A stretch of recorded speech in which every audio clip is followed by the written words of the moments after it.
والمهاجم الحيلة اللي عندك او الاثنين المهاجمين الحيلة اللي عندك. بعدين عايز اسأل سؤال اللي بيسأله كل جمهور النادي الاهلي، هو ليه الاهلي ما عندوش مهاجم؟ النهارده يا جماعة لو الاهلي عنده مهاجم كان ال 18 ياردة الاخيرة او ال 30 ياردة الاخيرة دي لو في مهاجم كويس كان يجري يجيب اجوان.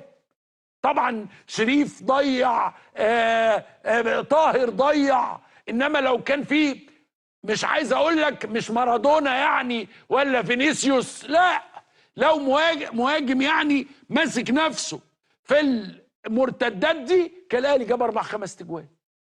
هو الاهلي ليه ما بيشتريش مهاجم؟ ده السؤال اللي الناس كلها بتسأله.